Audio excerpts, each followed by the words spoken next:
Hi, everyone. I hope you are doing well and welcome to midterm week. So I have some announcements for you this week. I'm going to go over everything you need to know about the midterm and give you some tips to help you study and then everything else. So like I said, I am going to go over the midterm, talk to you about how to study, what's going to be on it. I'm going to just do a brief check-in about our research proposal assignment. Then I'm going to give you some feedback for the past few perusals, which will also help you study for the midterm, and then leave you with your checklist for this week. So for the midterm, it is due next Sunday. So you have all week to take it. So it is in iCollege. And so it's over all of the chapters that we have studied so far. So you can see 1, 2, 4, 5, 6, 1 through 13, except not chapter 3 and not chapter 9. Those two were optional about action research and questionnaires. So those are the chapters that we're going to be reviewing, and they will also be in the perusal this week. So you will access the midterm in iCollege. So when you go into the announcements, which you already went there to see this video, so when you go into the announcements, you will see the link to click to take the midterm. So it is going to be 20 questions. 10 of them are going to be multiple choice, similar to the ones that I put at the end of every perusal. And then the other 10 are going to be short answer, like 2 to 3 sentences for those. So sometimes people ask me, how long should those be? Should they be paragraphs, essays? 2 to 3 sentences. Some of them might be a little bit more than that, but short answers. So think about like a short paragraph to answer those questions. And those will be similar to the questions, the open-ended questions that we do every week in perusal that you are required to answer every week. So you do have practice with those, so a similar format there. Now, this is the main thing that I want you to know about the midterm. So it is timed in that once you start, you need to finish it in one sitting. So even though it's available now, it's available Monday, February 20th, and you have the whole week to take it. Don't click on it until you've studied, you're prepped, you have the time to sit down and take it. You are allowed to use your notes, the videos, your book to take it. So you are expected to prep and study before, and then once you're ready, sit down, open the midterm, and take it in one sitting. So you have 180 minutes to complete it. If it takes you longer, keep going and finish. So don't stop. So you do have, 3 hours. So hopefully that's enough to do those 20 questions. But if it takes you longer, keep going and go ahead and finish. In the case of an emergency, please email me right away to let me know, and I'll work with you to help you finish that assignment. But so that's kind of the hardest thing about it is you can't look at the questions and then study and then come back. You have to study using, and again, there is a review perusal this week. And if you go through that, you will know everything that will be on it. So once you've studied and done the perusal this week, which is again worth 3 points, so you can earn points while studying, then you can go ahead and start the midterm. So again, you can use your books, notes, the lecture videos, you can use while you are writing your answers. You can put page numbers in your answers, anything like that to help you. Now, to study, there is a whole assignment in perusal this week that is all about the midterm. So there's no new reading this week. So there's a review lecture, and in the lecture, I go through the slides, and I chose the review slides based on the most important things that you need to know. Then there are the open-ended questions, just like we always do, and then the multiple choice. I know that the multiple choice are optional. I do highly recommend that you do them this time for the midterm, because I've chosen for both the open-ended questions and the multiple choice very similar questions to what is on the actual midterm, but you need to do both to make sure that you have exposure to all the concepts. So for this one, I do strongly encourage you to do the multiple choice practice. And there will be a review lecture, and then there is also an optional Zoom this Thursday. So If you haven't come to Zoom before, we would love to have you. And thank you to everyone who comes almost every week. If you are able to, I do recommend that you come to this one because I'll be going over the midterm. So during that optional Zoom, I'll be going through the multiple choice questions, the short answer questions. If you have any topics that you're confused about or you want me to elaborate on further, I'll do that on the Zoom. So that link again is in the announcements. It will be Thursday at 5:15. So that's a great option if you have the time this week to watch the review lecture, go through the slides, take a look at the questions, the multiple choice. Even if you don't answer them, just scan it and jot down anything that you might want me to go over, then come to the lecture, practice, and then you could maybe take the midterm the following weekend on Saturday the 25th or Sunday the 26th to go ahead and take it.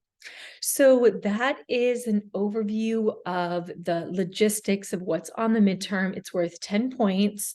So 10 points out of 100. So it's, you are getting points every week through your perusal, you're getting points through your research proposal assignment, your article critique. So there's a lot of different ways to earn points. So while this is, a test, and I know that everyone wants to be prepared, it's 10 points out of the final grade. So do put that into perspective too. So again, the goal is to review what we've learned so far, get a chance to kind of slow down and check in and really hit the major points that I want to make sure that you understand. So if you want to screenshot this is, and really, I don't think you necessarily need to, because in the review lecture and in the review slides, I talk about the key points, but this is for the chapters that will be covered in the midterms, the key points that I want you to pay attention to, like the areas of research, the difference between quantitative and qualitative, how you will evaluate articles, and that will help you for your article critique from chapter 4. Ethics. We did the city training. We read a chapter about ethics. That's so important. Reliability, validity, different methods of data collection. That's so important as you both evaluate research and as you design your own proposal. And then sampling. How are participants chosen for research studies? How are they chosen for quantitative studies? How are they chosen for qualitative studies? And then what are some different methods that quantitative researchers use to control for potentially confounding variables? And then be able to understand the difference between experimental and quasi-experimental design and when you might need to use each type. And again, that's all in the perusal this week. Okay, so just to make sure, I do want to briefly go over just very broad for the course, make sure that you have a really good understanding of the difference between quantitative and qualitative research. So we talked a little bit about this at the beginning of this semester. There's a difference between quantitative data and quantitative research. So all of us in our everyday lives, we encounter data everywhere, both quantitative and qualitative, but oftentimes some people might mistake quantitative data with quantitative research. For instance, if at work or at your job, you collect data, maybe test scores, or you have a spreadsheet that is full of data, that's quantitative data if it's numerical. However, that's not the same as quantitative research. Quantitative research uses quantitative data, but it is considered confirmatory. So it is trying to confirm whether or not there is a relationship between variables. So in quantitative research, you see a hypothesis, and quantitative researchers design a study to test the hypothesis. So it's all about testing hypotheses, confirmatory. So they will collect data to help them test their hypothesis. There are variables. In quantitative research, the researchers state what the variables are that they are trying to understand the relationship between. And then they either accept or reject the hypothesis based on their analysis. So that arrow, it is deductive because they're starting with a hypothesis, collect data, and then confirm whether or not there is evidence to support that hypothesis. Now, quantitative, deductive. qualitative research is inductive or exploratory. So it's trying to explore, explain, or understand a given phenomenon. So in qualitative research, the researchers are making observations and then studying those observations for patterns and then making conclusions based on those patterns. Now, while we have talked in the foundational chapters of our text, chapters 1 through 6, really going over, they do talk about the different research designs. In the most recent weeks, we've really focused on quantitative research in terms of experimental research and quasi-experimental research. Now, after the midterm, we're going to go into depth into qualitative research. So you might be thinking, okay, I feel like I know more about quantitative research at this point. That is aligned with what we've done in the text. Now, a lot of the chapters, like the chapters on sampling, reliability, they do mention qualitative and mixed methods research. So we have been reading about both, but most recently we have been focused on quantitative design, experimental research, quasi-experimental research, and that will be the focus of our first article critique as well. Here's another visual. I know that everyone's different phrases make sense to different people. So hopefully I can say it in a way that resonates with you. So qualitative, so it's descriptive, conceptual, to understand phenomenon. So it's using researcher interpretation, coding. So there are data method strategies like observation, interviews, focus groups, open-ended surveys, like videos and images. And we've talked about a few examples of those. And then quantitative research uses numerical data or making a categorical variable numerical to test a hypothesis using statistical methods. And so we talked about how cause and effect you can find evidence through that with experimental design. So it might be a survey or a questionnaire, archival research that is like test scores, and then the different types. So do make sure that you know the difference between quantitative and qualitative. And as you're studying, think about each topic within the lens. Okay, what does sampling look like in quantitative studies? What does sampling look like in qualitative studies? Think about the different parts. In chapter 4, they talked about analyzing articles. So what are you looking for in the introduction section of a quantitative study? What are you looking for in the introduction section of a qualitative study? Which one will state the variables? Which one will have a hypothesis?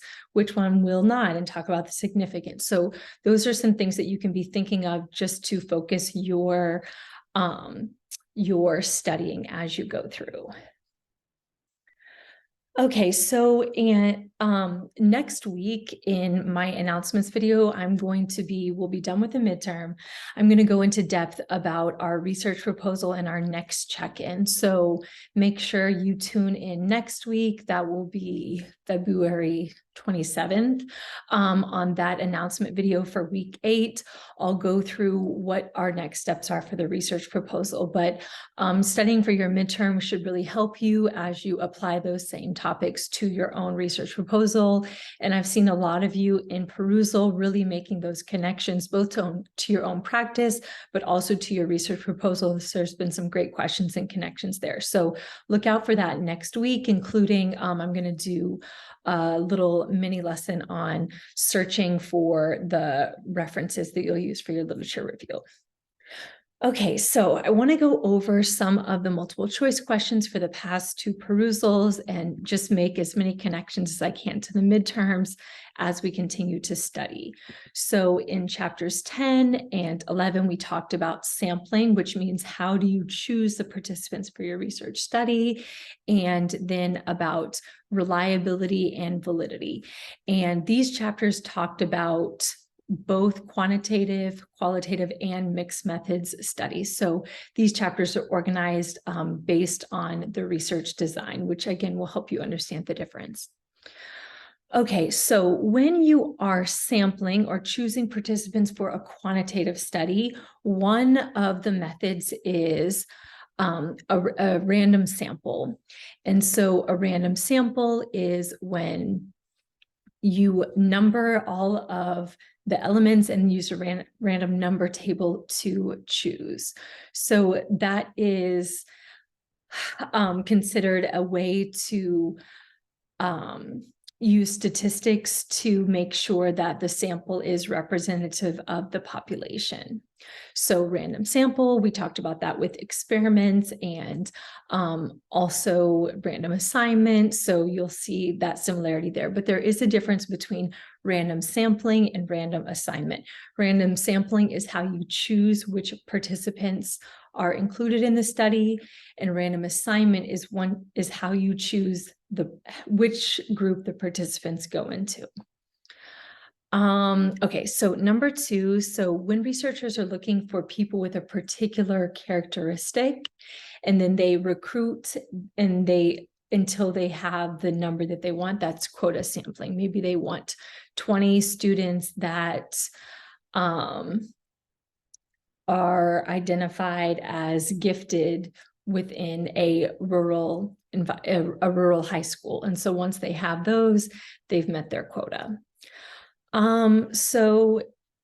And then snowball sampling is when the members of the sample recommend other people to participate in the research.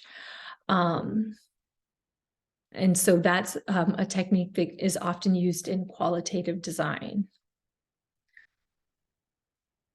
So in this example, the researcher knows exactly what they want. They have like a list of requirements. In order to be eligible to participate in the study, it has to be a student who has not yet learned the strategy. So that is, they have a specific purpose. And so that is why that is called a purposive sampling, because they have their list of criteria. And so for many of you in your research proposal, in your participant section, you will list what are the criteria that participants need to have to be eligible. So you might be using that same method to choose your participants. Now, this one in mixed research, I know that a lot of people see mixed research as a great way to strengthen the validity by having, we'll talk about that when we get to question number 10, to make sure that they have like mitigated any weakness from one approach. So a lot of people are interested in this. So they're using 2 different samples, but they're coming from the same population. And so that would be considered parallel because they are coming from the same population. So they're similar. Now, extraneous variable. I've seen great discussion about extraneous variables, confounding variables, and the difference between them. So an extraneous variable is any variable other than the independent variable that might have an influence on the dependent variable. So in quantitative studies that are confirmatory, the goal is to test hypotheses and understand the relationship between 2 or more variables. But if something else is causing that effect, then that can affect the validity of the claims that the researchers are finding. So that's why it's so important that they are controlling for extraneous variables or potentially confounding variables. Okay, so in this one, they have a confounding variable. So a confounding variable means that the control is only in the afternoon and the experimental is only in the morning. So in this case, time could be a confounding variable and actually be the difference that they're observing instead of the memory strategy that they are using. So it might be the case that the experimental group does have a significantly better memory, but maybe it's not the strategy, maybe it's just they're more alert in the morning. So that would be an example of time being a confounding variable.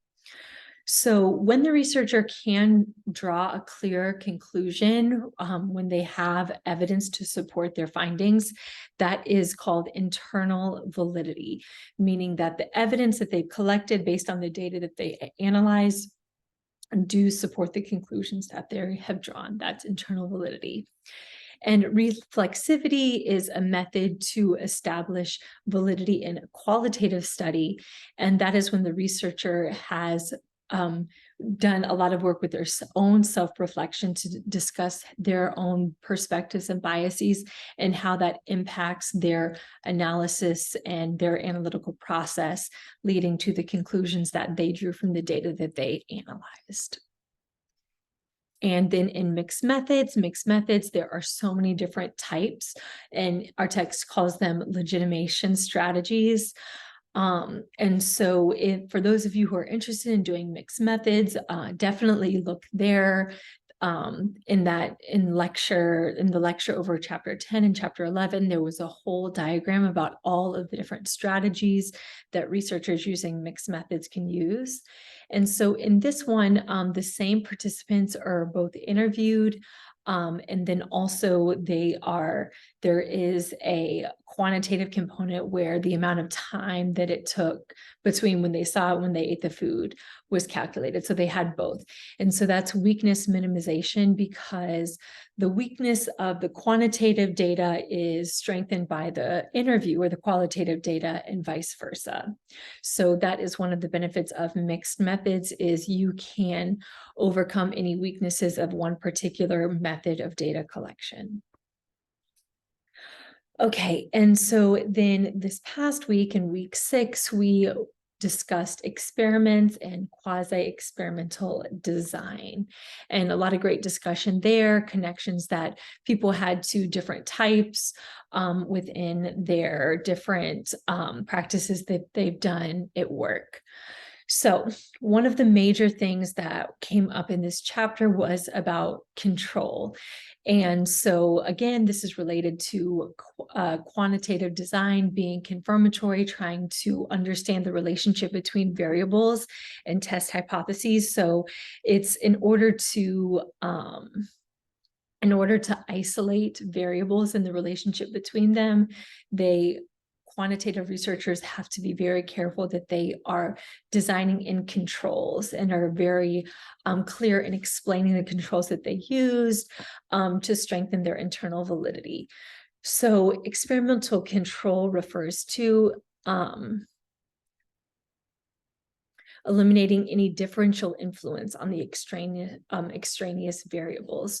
So they are trying to mitigate the influence that an extraneous variable could have. So in the previous slide, we talked about random sampling, when members of a population are randomly selected to be included in a study, a random sample. But random assignment is when, once you have the participants chosen and they've done their informed consent, they've agreed to participate in the study, then if you're doing an experiment, you need to assign probably half to the experimental group and half to the control group. Random assignment is randomly choosing which group the participants will go in. And both random assignment and matching are a way to equate the groups. And matching is when you assign participants to either the experimental group or the control group based on whether or not on similar factors, to try to keep them as equal as possible. So in this example, this is another strategy, a different method for controlling and trying to reduce the impact of extraneous variables or potentially confounding variables. So here they're worried that socioeconomic status could be an extraneous variable. So they only choose students from a low SES background. And this is holding the extraneous variable constant. So since they are all in there, it's held constant. So that can't be a potentially confounding variable.